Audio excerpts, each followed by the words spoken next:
दोस्तों, फिल्मी दुनिया के न जाने कितने ही कलाकारों ने अपने अभिनय से फिल्म इंडस्ट्री को ऊंचाइयों तक पहुंचाया है। साथ ही अपने अभिनय से दर्शकों को रोमांचित भी किया है। लेकिन उनमें से अधिकांश अभिनेता फिल्मों में साइड एक्टर की भूमिका निभाते हुए नजर आते हैं, जिन्हें हर कोई नजरअंदाज कर देता है। लेकिन हम अपने वीडियो के माध्यम से ऐसे कलाकारों की जीवनी आपके सामने लेकर आते हैं। ठीक उसी तरह आज फिर हम एक ऐसे सहायक कलाकार की जीवनी लेकर आए हैं, जिसके बारे में शायद ही आप जानते होंगे।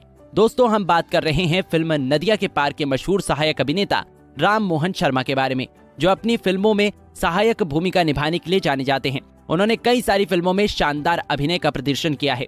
दोस्तों, आज के इस वीडियो में हम आपको उनके प्रारंभिक जीवन, फिल्मी करियर और उनके व्यक्तिगत जीवन से रूबरू कराएंगे। साथ ही ये भी बताएंगे कि कैसे उन्होंने अपने आंखों में एक्टर बनने का सपना लेकर ये सफर शुरू किया। अगर हम उनके शुरुआती जीवन की बात करें तो उनका जन्म 2 नवंबर साल 1929 को हरियाणा के अंबाला में एक हिंदू ब्राह्मण परिवार में हुआ था। उन्होंने एक अच्छे परिवार में जन्म लिया था, जिसके चलते उन्हें बचपन में आर्थिक रूप से कोई परेशानी नहीं हुई थी और उन्होंने अपनी स्कूलिंग पढ़ाई अच्छे से पूरा किया। दरअसल उन्होंने अंबाला के एक हाई स्कूल आर्या से मैट्रिक किया था। उसके बाद उन्होंने अंबाला के ही एक कॉलेज GMN कॉलेज से BA की डिग्री हासिल की। पढ़ाई पूरी करने के बाद वो सपनों की नगरी मुंबई में आ गए थे। लेकिन मुंबई आने के बाद उनका जीवन एकदम से बदल गया। कहाँ वो अंबाला में अपने परिवार के साथ मानो शानो शौकत से रात गुजारते थे और माँ के हाथ का बना खाना खाते थे, और कहाँ अब मुंबई में आने के बाद वो अपने एक पहचान वाले के पास रातें गुजारने पर मजबूर हैं। साथ ही उन्हें खाना बनाने में भी मदद करना पड़ता था। आपको बता दें कि फिल्मों की चकमक धमक ने उन्हें मुंबई खींच लाई थी और वो जिसके पास रहते थे उनका नाम था महेश उप्पल, जो मुंबई सेंट्रल के पास एक आर्ट स्टूडियो में चित्रकार का काम करते थे। राम मोहन मुंबई में तो आ गए थे, लेकिन उनके पास करने के लिए कुछ नहीं था।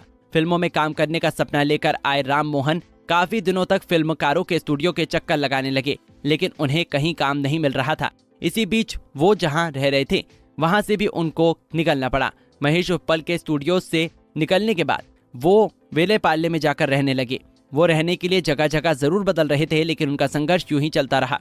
ऐसे ही एक रोज वो किसी स्टूडियोज में जाने के लिए निकल रहे थे, तभी किसी ने उन्हें एक सुझाव दिया। उस व्यक्ति ने उनसे कहा कि क्यों ना आप जगदीश सेठी के पास काम मांगने जाए, शायद वो आपकी कुछ मदद कर दे। उस व्यक्ति की बात मानकर वो उस जमाने के मशहूर अभिनेता, निर्देशक और फिल्म निर्माता जगदीश सेठी के पास काम मांगने के लिए गए।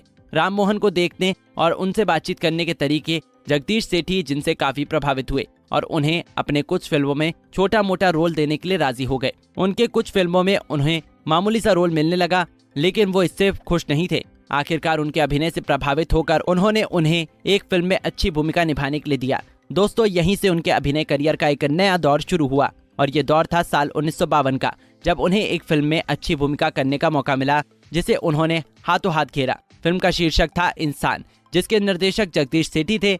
फिल्म में मुख्य भूमिका के रूप में नजर आए पृथ्वीराज कपूर, कमल कपूर और रागिनी। पृथ्वीराज कपूर मशहूर अभिनेता राज कपूर के पिता थे। बहरहाल इस फिल्म में राम मोहन की भूमिका अच्छी थी, लेकिन वो छोटी थी। लेकिन कहते हैं ना कि जो अपने अंदर जज्बा और साहस लेकर चलता है, भाग्य भी उसी का साथ देता है। कहा जाता है कि फिल्म में कमल कपूर को एक ऐसा सीन करना था जिसमें वो घुड़सवारी करते नजर आने वाले थे, लेकिन उन्हें इस सीन से एतराज था क्योंकि उन्हें घुड़सवारी करना नहीं आती थी। उन्होंने ये बात राम मोहन को बताई। उनकी ये बात सुनकर राम मोहन को लगा कि ये अच्छा मौका है निर्देशक को इम्प्रेस करने का। उन्होंने इस सीन को खुद किया। हालांकि उन्हें भी ये सीन करने में बहुत कठिनाई आई थी, लेकिन उनके हौसलों के आगे सब कुछ मामूली लग रहा था।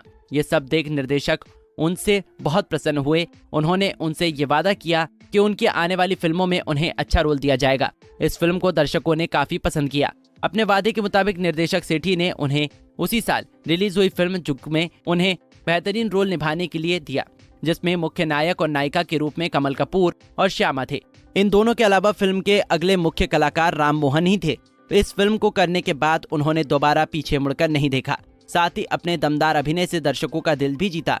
इसके बाद उन्हें एक के बाद एक फिल्मों में काम करने का मौका मिला, जिसमें उन्होंने शानदार अभिनय किया था। साल 1954 में वो अपनी अगली फिल्म में नजर आए, जिसका शीर्षक था श्री चैतन्य महाप्रभु, जिसमें उन्होंने एक बेहतरीन भूमिका निभाई थी। फिल्म के निर्देशक और निर्माता विजय भट्ट थे। भरत भूषण के शानदार अभिनय के लिए उन्हें सर्वश्रेष्ठ अभिनेता का पुरस्कार भी मिला था। इसके अलावा उन्होंने कई और फिल्मों में भी काम किया है, जैसे ऋणदाता, देवर भाभी, भगवान और शैतान, अंकल जिंदाबाद और राज सिंहासन। दोस्तों, साल 1982 में अवधी भाषा की आई फिल्म नदिया के पार में उन्होंने अभिनय किया, जिसे गोविंद मुनिस द्वारा निर्देशित किया गया था। फिल्म में सचिन, साधना सिंह, मिताली, विष्णु कुमार व्यास, लीला मिश्रा, इंदर ठाकुर और शीला शर्मा जैसे कलाकार शामिल थे।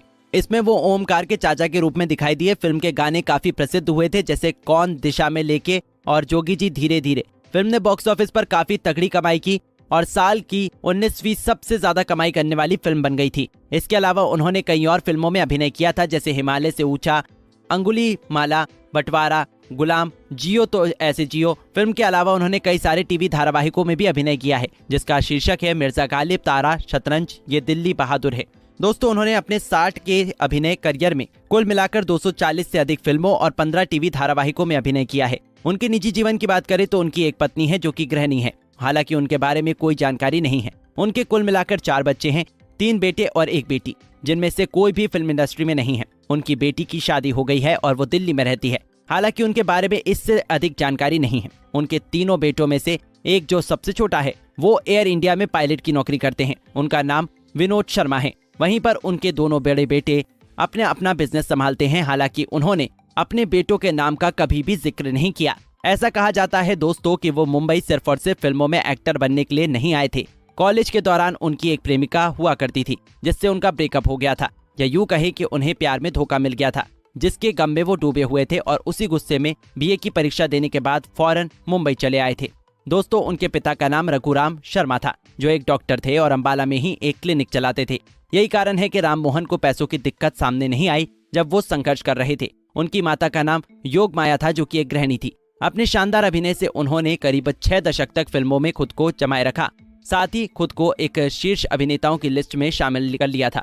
नदिया के पार फिल्म में उन्हें जो प्रसिद्धि मिली वो दोबारा गई नहीं। दोस्तों, वो काफी बूढ़े हो गए थे। कहा जाता है कि उनका स्वास्थ्य तो ठीक रहता था, लेकिन बढ़ती उम्र के कारण उनका याददाश्त कमजोर होते जा रहा था। उन्हें पुरानी बातों को याद करने में कठिनाई होती है। धीरे धीरे वो पुरानी बातों को भूलते जा रहे थे और आखिरकार एक रोज 6 दिसंबर साल 2015 को लगभग 86 साल की उम्र में वो दुनिया को अलविदा कह गए और न जाने कितने यादों को साथ लेकर चले गए। लेकिन मुझे उम्मीद है कि उनके चाहने वाले हमेशा उनको याद करते रहेंगे, क्योंकि वो फिल्मों के जरिए हमेशा हमेशा के लिए अमर हो गए हैं। उम्मीद करते हैं कि आपको उनकी ये जीवनी पसंद आई होगी। अगर आप उनकी अदाकारी और उन्हें पसंद करते हैं तो वीडियो को लाइक करें और ऐसी ही अनसुनी जीवनी के बारे में जानने के लिए हमारे इस चैनल को सब्सक्राइब करें। धन्यवाद।